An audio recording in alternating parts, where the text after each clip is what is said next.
अस्सलाम वालेकुम dear students. आज हमने बुक हिस्ट्री ली है, उसका हम T2 का चैप्टर पहला पढ़ने जा रहे हैं। चैप्टर 9। चैप्टर का नाम है the making of the national movement 1870s and 1947। ठीक है ना, 109 पेज नंबर पे है ये। तो आज इसका हम थोड़ा सा इंट्रोडक्शन लेंगे कि ये जो हमारा the making of the national movement 1970s और 1947 का अगर हम बात कर रहे हैं, ये चैप्टर हम क्यों पढ़ रहे हैं। ठीक है, हम ये चैप्टर क्यों पढ़ रहे हैं, understand the why of this chapter. Why मतलब क्यों पढ़ना है हमें ये चैप्टर। अगर हम बात करते हैं इंडिया की, इंडिया एक नेशन है, नेशन से नेशनलिज्म बन गया, नेशनलिज्म से इंडिपेंडेंस पे आया है। मतलब आज आप जो इंडिया देख रहे हैं, ठीक, आज आप जो इंडिया देख रहे हो वो इंडिया कैसे बना। ऐसा नहीं कि आज से 100 साल पहले या 200 साल पहले ये पता था लोगों को कि ये इंडिया होने वाला है, ये बॉर्डर होने वाला है, वॉटेवर है। क्योंकि तब तो राजा महाराजाओं का काम होते थे, राजा महाराजा होते थे। पहले अलग अलग प्रोविंसेस हुआ करते थे, लेकिन वो सारी प्रोविंसेस नेशन कैसे बनी, उनके अंदर नेशनलिज्म की फीलिंग कैसे आई। जब नेशनलिज्म की फीलिंग आई तभी तो इंडिया आज़ाद हुई ना। तो वो पूरी कहानी जो है आपकी इन लोगों ने कैसे स्ट्रगल किया, मतलब कैसे इन लोगों ने स्ट्रगल किया, किसके लिए, आज़ादी के लिए, नेशनलिज्म के लिए, है ना। अगर आप टाइम पीरियड देखोगे तो 1870s यहाँ से एक नेशनलिज्म जो है, अभी आपने रिवोल्ट ऑफ 1857 पढ़ के आए होंगे। ऐसा नहीं है कि तब लोगों के अंदर मतलब इंडिया के लिए प्यार नहीं था, लेकिन तब में और उस चैप्टर में एक पॉइंट में एग्जैक्ट क्लियर बता देते हैं तब लोग अपने अपने रीजन्स की बात कर रहे हैं। यहाँ पे हम नेशन की बात कर रहे हैं। तब आप कह सकते हो लोगों के अंदर आज़ादी की फीलिंग थी, ठीक, लोगों के अंदर आज़ादी की फीलिंग थी। यहाँ पे भी फीलिंग देखने को मिलेगी, लेकिन जिस तरह से आज़ादी को परसीव किया गया वो दोनों डिफरेंट फेज रहने वाले हैं। ठीक है ना, आपने पढ़ा होगा take a rewind of class 8th history. ठीक है ना, हम इसी का रिवाइंड लेंगे। 1960 रिवोल्ट कैसे आया, कहाँ पे नेशनलिज्म किया। ठीक है ना, अब आता है हमारा टॉपिक, फर्स्ट टॉपिक हमारा द इमर्जेंस ऑफ नेशनलिज्म। ये टॉपिक जो है, इससे आप पिछले टॉपिक से रिलेट करो। उस टॉपिक में मैंने आपको एक बेसिक इंट्रोडक्शन बताया था। उस बेसिक इंट्रोडक्शन में मैंने ये समझाया था कि लोग उस गुस्सा थे ब्रिटिश, ठीक है ना, people were dissatisfied with British rule, क्योंकि लोग गुस्सा थे, लोग अपोज कर रहे थे। उसी के चलते कि वो जो पूरा का पूरा नेशनल मोमेंट था, है, जो पूरे मोमेंट में हमें आज़ादी मिली, वो मोमेंट स्टार्ट हुआ है। अब वो मोमेंट जब स्टार्ट हुआ है तो यहाँ पे समझने वाली बात ये भी है कि किसके लिए स्टार्ट हुआ है, किसके लिए स्टार्ट हुआ है। लोग इंडिया बोल रहे थे, इंडिया था भी कुछ कि कुछ नहीं था। What is the country of India and for whom it is meant. ठीक, अगर आप अगर बोल रहे हो कि नेशनल मूवमेंट, तो वो इंडिया के लिए हुआ। इंडिया था क्या, जो आज आप इंडिया देख रहे हो, जो पॉलिटिकल बाउंड्री देख रहे हो, ऐसा तो कुछ नहीं था, नहीं, अलग अलग प्रोविंस थे। तो इंडिया था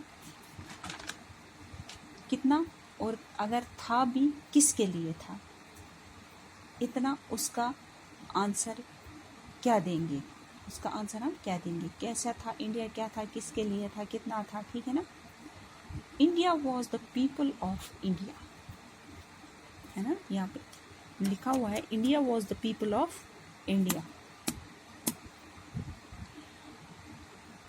तो इंडिया उस टाइम पे कोई बाउंड्री में नहीं था कि ये इंडिया है, इसके अंदर के सारे लोग जो है इंडियंस हैं। किसी ने उन पे थोपा नहीं था, ठीक। उन पे इंडिया क्या था उस टाइम पे, किसी ने उन पे थोपा नहीं था। इंडिया क्या था उस टाइम पे? इंडिया साइकोलॉजिकली बना था। कैसे? इंडिया के जो लोग थे वो इंडिया था, बाउंड्री नहीं थी। इंडिया तो लोगों के अंदर sense of collective belongingness develop होने लगी है, ठीक है ना।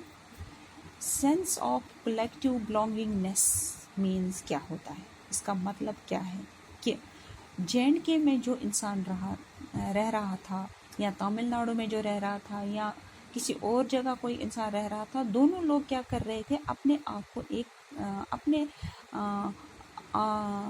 को एक कंसिडर करने लगे थे, एक कल्चर के बराबर होने लगे थे। और उसी के चलते क्या करने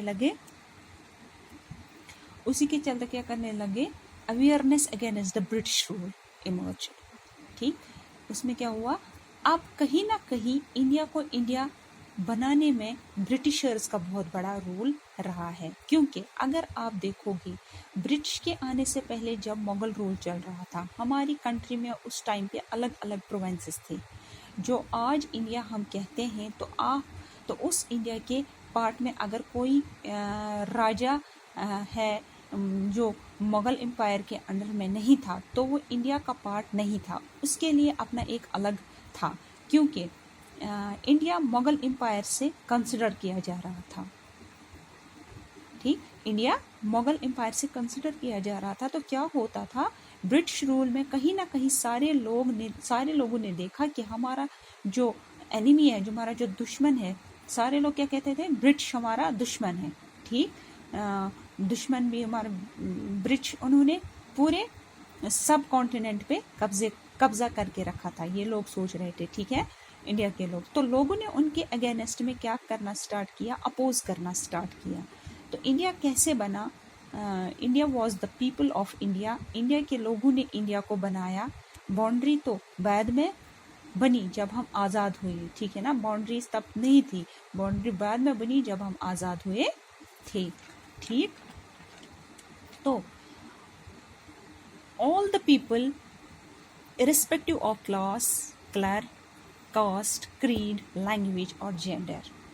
अब वो चाहिए कोई भी हो, किसी भी लैंग्वेज का हो, किसी भी कास्ट का हो, किसी भी जेंडर से हो, ठीक है ना, किसी भी जेंडर से हो, सारे लोग जो अपने आप को एक आइडिया के साथ रिलेट करने लगे। Idea was of India, nation के आइडिया से रिलेट करने लगे, तब जाके कहीं ना कहीं इंडिया बना है। ये ऐसे ही नहीं बना है, इसमें टाइम लगा। यूं ही नहीं कि मतलब हम शाम को सोए तो सुबह उठे तो बस इंडिया बन गया, ऐसा नहीं है, यूं ही नहीं हुआ। 90 साल लगे, 90 years लगे आज़ादी लाते लाते। मतलब नेशनल मूवमेंट में सिर्फ 90 years ही नहीं, कहीं ना कहीं जब ब्रिटिश रूल इस्टेब्लिश हुआ, तभी से लीडर्स के मन में ये खटकने लगा कि शायद ब्रिटिशर्स हम पे कब्जा करने लगे हैं। तभी रिवोल्ट 1857 देखने को मिला था, क्योंकि वो भी तो हमारे नेशनलिस्ट लीडर्स ही थे, उन्होंने भी ब्रिटिश रूल के अगेंस्ट में आवाज़ उठाई थी। कहीं ना कहीं उसी लिए उससे रिवोल्ट ऑफ 1857 के स्कॉलर्स ने उससे क्या हुआ, रिवोल्ट ऑफ 1857 के स्कॉलर्स ने क्या बोला है, फर्स्ट वॉर ऑफ इंडिपेंडेंस, इसको क्या नाम दिया है, उन्होंने बोला फर्स्ट वॉर ऑफ इंडिपेंडेंस, ठीक है ना, बोला है। आज़ादी का पहला स्ट्रगल यही ही किया गया था। तो अलग अलग थ्योरीज थे, ठीक है ना। Awareness against the British rule emerge, the emergence of nationalism की फीलिंग कैसे आई लोगों में, नेशनलिज्म की फीलिंग कैसे आई लोगों में? मैंने आपको सिंपल चीज़ बताई थी, लोग ही उस चीज़ को के लिए रिस्पॉन्सिबल रहेंगे। अगर इंडिया को आज़ाद करवाना है तो हमें कुछ करना पड़ेगा। तो लोगों के अंदर सेंस ऑफ नेशनलिज्म लाना ज़रूरी था, सेंस ऑफ नेशनलिज्म लाना ज़रूरी था। तभी तो वो इंडिया को समझेंगे, देश को समझेंगे और उसके आज़ादी के लिए कुछ करेंगे। तो लोगों ने जब इंडिया को बनाना स्टार्ट किया, तब कहीं ना कहीं एक यूनिटी बनने लगी और इसी यूनिटी ने अवेयरनेस डेवलप करी ब्रिटिश रूल के अगेंस्ट में, ठीक है ना। क्यों? ब्रिटिश रूल के अगेंस्ट में उन्होंने अवेयरनेस डेवलप की। अवेयरनेस बहुत ज़्यादा ज़रूरी थी, ठीक है। नेक्स्ट इसका आप नेक्स्ट पढ़ेंगे नेक्स्ट टॉपिक में।